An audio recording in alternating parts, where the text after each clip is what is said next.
નમસ્કાર મિત્રો, અહીં આપણે મધ્યક શોધવાનો દાખલો જોઈશું. એક દાખલામાં આ રીતની રકમ આપેલી છે, SO2ની સાંદ્રતા આ રીતે, એની આવૃત્તિ FI આપેલી છે, એની મધ્ય કિંમત આપણે શોધી નાખી. તો આપણે હવે UI શોધીશું. તો UI માટે આપણે અહીં એ ધારીશું. એ છે ત્યાં 0 મૂકવાના, ઉપરના માઇનસમાં મૂકવાના અને નીચેના 1, 2, 3 પ્લસમાં મૂકવાના. દરેકમાં આ જ રીતે. જો તમે આ સૂત્ર વાપરીને પણ જવાબ શોધશો તો આ જ આવશે.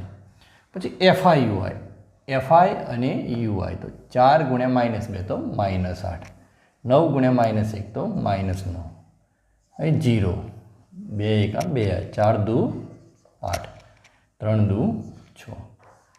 આનો આપણે સરવાળો કરવાનો. જો -8 તો જતા રહેશે, 6 ને 2 8 અને -9 તો અહીં -1 આવશે.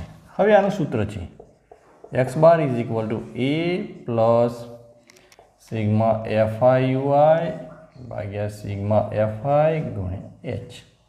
અહીં આપણને h આપેલો છે 0.04, જે એનો વિસ્તાર છે.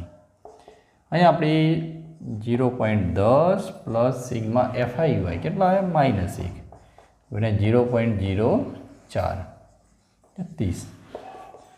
0.10 પ્લસ આનું સાદું રૂપ આપીએ તો આપણે આ રીતે અપાઈ જુઓ 0.04 ગુણ્યા -1 ભાગ્યા 30, 4 ગુણ્યા -1 ભાગ્યા 30 ગુણ્યા 0.4ના 100 મૂકી દીધા તો અહીં કેટલા થઈ ગયા? -4 થઈ ગયા. 4 ભાગ્યા પહેલાં આપણે 3 કરીએ,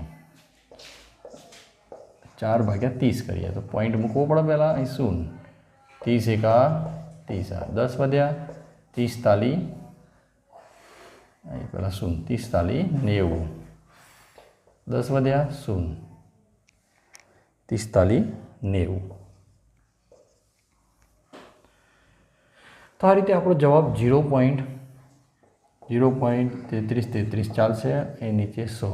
હવે આ 100ના પોઈન્ટ આપણા 0.20. હવે આપણે જો આ 3 ને કાઢી નાખીએ 0.001 આ આપણો જવાબ. તો અહીં આપણે શું કરવું પડે? -0.001.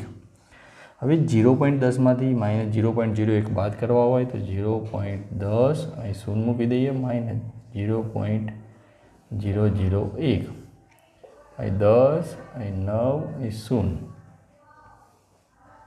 10માંથી 1 જાય તો 9, 9માંથી 0 જાય તો 9, 0 નો 0.0 તો 0.099. આ શું આવી? ppm આપણી SO2ની સાંદ્રતા. તો આપણે આ રીતે ગણી શકીએ.